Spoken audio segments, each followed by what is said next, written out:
Калгас червоних хлібороб Гомельського району. Кино «Пересолка» тут частый и жаданный гость. Константин Яшенко, лепший киномеханик в области. Сегодня он привез в село новый фильм «Константин Заслонов». Перед сеансом товарищ Яшенко рассказал колгасникам об самоотданной борьбе белорусских партизан, об легендарном сыне белорусского народа Константине Заслонове, якому присвячен фильм.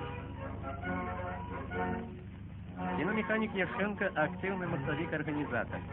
Его любит и поважает колгасная молодь.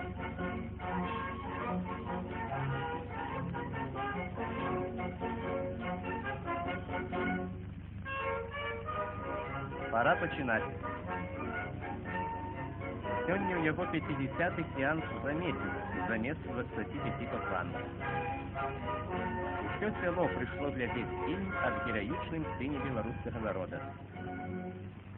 Мы будем бороться до конца, до полной победы, пока самое слово «фашизм» не исчезнет из памяти человека.